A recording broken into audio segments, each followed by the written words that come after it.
आपा तो हमेशा छत्तीस बिरादरी के भले के बारे में सोचते आए हैं और हमेशा आपा ने छत्तीस बिरादरी की सेवा करने का कार्य किया है। तो आज जो मैं अपनी बात रखूंगा, सबसे पहले मैं एक बात कहना चाहता हूं कि हमारे प्रदेश में एक बहुत ही वरिष्ठ पुलिस अधिकारी की बड़े दुखद हालात में मृत्यु हुई है। तो सबसे पहले तो हम ये कहते हैं कि परमात्मा उनकी आत्मा को शांति दे, इस दुख की घड़ी में उस परिवार को हिम्मत दे। और हम सरकार से भी ये निवेदन करते हैं कि जो दिवंगत आत्मा है आईपीएस वाई पूरण सिंह, उनको और उनके परिवार को न्याय मिलना चाहिए और केंद्र सरकार व राज्य सरकार को इस पूरे मामले की निष्पक्ष जांच करानी चाहिए। इस भाईचारे के माध्यम से भी हम सरकार तक ये संदेश पहुंचाना चाहते हैं। और मैं निवेदन करता हूं, भाई जोगिंदर जी ने जैसे कहा कि भाई अगर हम 2 मिनट का उनकी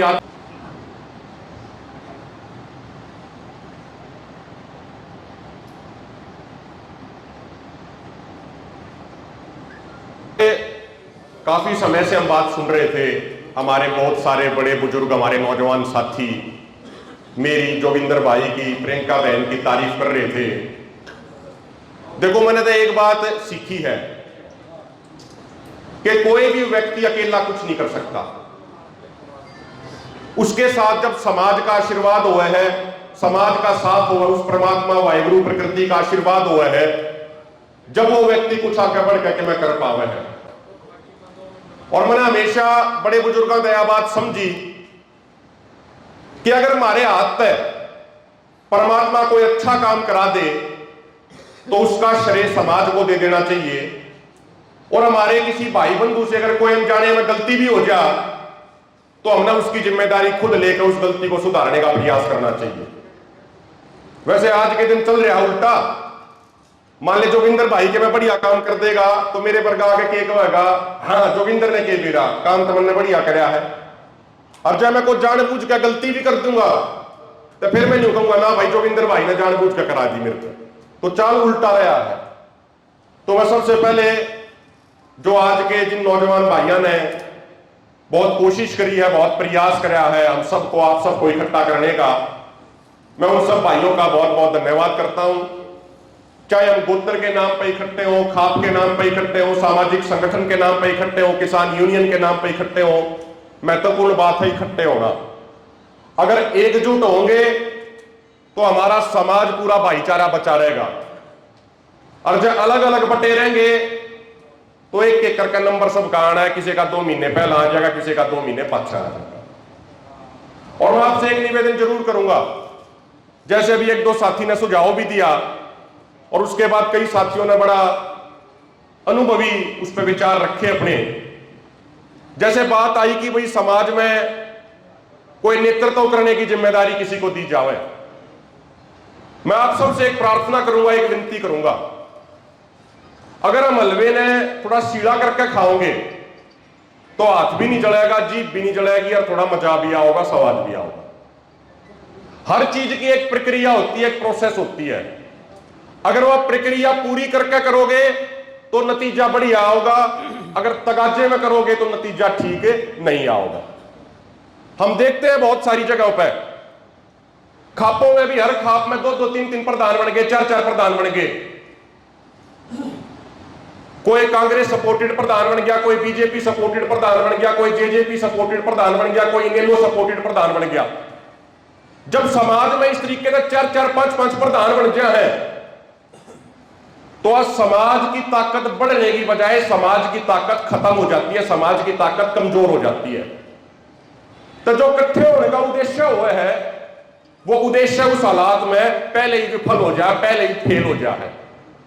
तो इसलिए जो भी आप फैसला लो, जो भी आप काम करो, तगाजा मत करो किसी चीज को लेकर, सोच कर विचार करके 6 महीने, 1 साल, 2 साल, 2.5 साल, लेकिन एक बार जो चीज आप खड़ी कर दो फिर वह चीज सालों दर साल चलनी चाहिए, पीढ़ी दर पीढ़ी वह चीज चलनी चाहिए। महत्वपूर्ण बात यह है।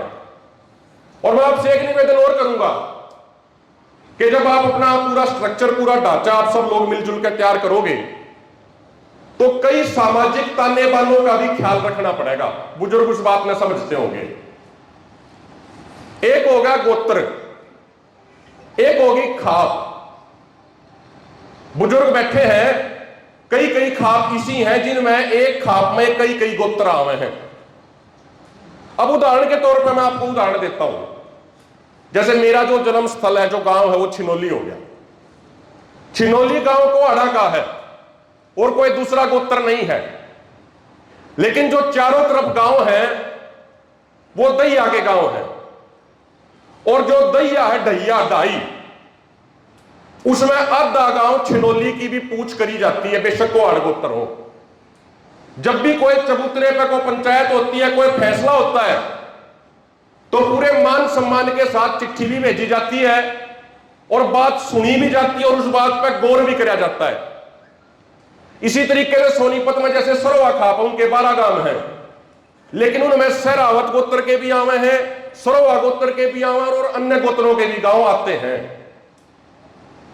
तो इसीलिए जो भी आप आगे फैसला लो, वो सामाजिक ताने बाने को समझते हुए बुजुर्गों से विचार विमर्श करके, चर्चा करके आराम से आप फैसला लेने का कार्य करना।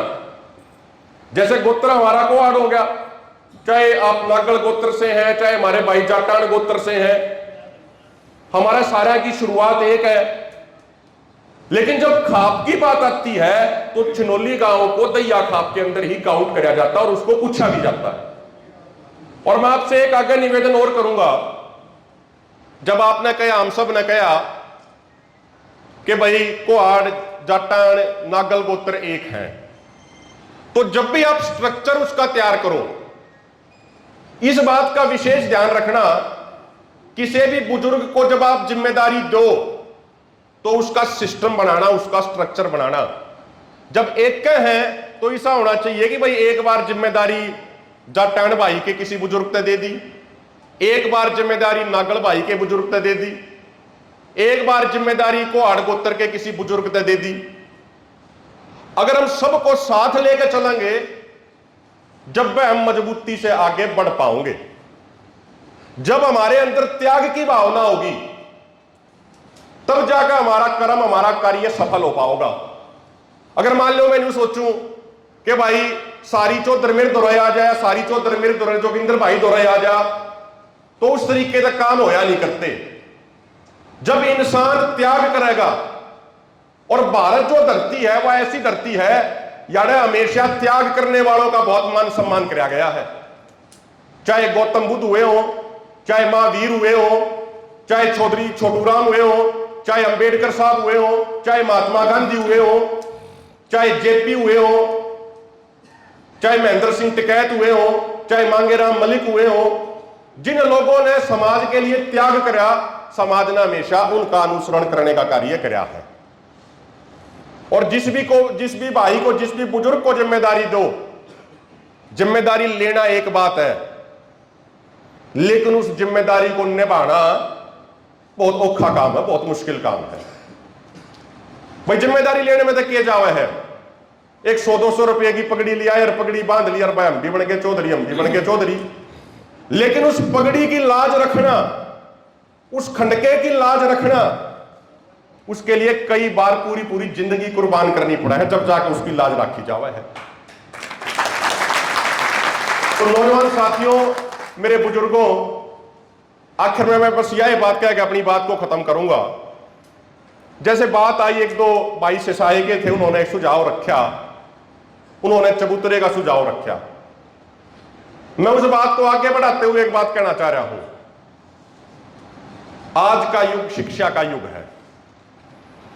आप दिल्ली से भी आए हो, हरियाणा से भी हो, पंजाब में भी है, राजस्थान में भी है, यूपी में भी है भाईचारा। क्यों ना बड़े बुजुर्गों से विचार चर्चा करके और बड़ा सम्मेलन बुलाया जावे और वहां पे किसी बड़े शिक्षण संस्थान को खोलने की नींव रखने का फैसला लिया जाए। देखो, एक होती है पक्की सरकार, एक होती है कच्ची सरकार। जो ये बीजेपी, कांग्रेस, इनेलो, जजपा, आम आदमी पार्टी है, सपा बसपा है, या कच्ची सरकार है। और जो ब्यूरोक्रेसी होती है, जो अधिकारी होते हैं, वह पक्की सरकार है। अगर उस पक्की सरकार में खेती किसानी मजदूरी करने वाले के बच्चे जाओगे तब नीतियां बनाते समय आप लोगों का ध्यान रखेंगे। मैं कई बार सरदार जगजीत सिंह डल्लेवाल जी से जब चर्चा करता हूं तो अक्सर हम एक बात पर चर्चा करते हैं कि भाई क्यों ना एक ऐसा शिक्षण संस्थान शुरू किया जावे जड़ा यूपीएससी के लिए और अच्छे एग्जाम्स के लिए होनहार बच्चों को फ्री में कोचिंग व्यवस्था और रहने की व्यवस्था करी जावे। आईएएस आईपीएस बनने के लिए जिस बच्चे के अंदर जज्बा है, जो मेहनत करने के लिए तैयार है, वो सुविधाओं के अभाव में ना पिछड़े, इस तरह का कोई काम करना चाहिए। जैसे मीणा समाज है, मैं उनके जब कार्यक्रम देखता हूं तो मीणा समाज के जो अधिकारी बन गए या जो रिटायर्ड हो गए, वो अपनी अगली पीढ़ी के लिए सारी सुविधाएं देते हैं, उनको अच्छी तैयारी करवाते हैं, अच्छी उनको कोचिंग दिलवाते हैं और साल में 2 बार मिलने भी गए और उनको गाइड करने का भी काम करेंगे। तो मेरा आपसे अंत में यह हाथ जोड़ के निवेदन है, सोचना विचारना और अगर सबकी सहमति बने एक बड़ा सम्मेलन बुलाओ, जिसकी जितनी श्रद्धा होगी, जिसकी जितनी क्षमता होगी, उस श्रद्धा और क्षमता अनुसार सारे सहयोग करेंगे और क्यों ना एक ऐसा एजुकेशन इंस्टीट्यूट खोला जावे, एक ऐसा शिक्षण संस्थान खोला जावे कि कोई भी नौजवान बच्चा या बच्ची पैसों के अभाव में ना पिछड़े। अगर आप एक ऐसा काम कर जाओगे तो न्यू मान लो हम समाज का सही मायनों में फायदा पहुंचाओगे, समाज की सही मायनों में हम सेवा करने का कार्य करेंगे। तो आपने मेरे को सुना, इतना समय दिया, उसके लिए आपका पुनः बहुत बहुत धन्यवाद है। मैं भाई जोगिंदर जी का पुनः धन्यवाद करता हूं जो इतने बेहतरीन तरीके से संचालन कराया। हमारे सबके प्रेरणा के स्रोत भाई ईश्वर छात्र जी, हमारे भाई संदीप छात्र जी, जो हमेशा सामाजिक कार्यक्रमों में आगे बढ़ के सेवा करते हैं, मुकदमे भी झेलते हैं। यह बात को ना भाई एक सिर्फ रागनी सुनाकर सिर्फ कलाकार हैं, जब मुकदमे में नाम आवे किसान आंदोलन या अन्य किसी आंदोलन के दौरान तो उड़े भी ये भाई पाछा नहीं रहते, आगे बढ़ के ये अपने मुकदमे में भी इनके नाम आवे। तो एक बार इन सारे भाइयों के लिए, भाई जोगिंदर जी के लिए जोरदार ताली बजा दो, जो हमारे अध्यक्ष जी आज की अध्यक्षता कर रहे हैं। उन सब का बहुत बहुत शुक्रिया, बहुत बहुत धन्यवाद। कोई शब्द मेरी जुबान तक गलत लिखड़ा हो या किसी के मान सम्मान के खिलाफ लिखड़ा हो या मेरे किसी शब्द से किसी के मान सम्मान को ठेस पहुंची हो तो अपना भाई अपना बेटा समझ कर माफ कर देना। आप सब ने सुना, बहुत बहुत धन्यवाद।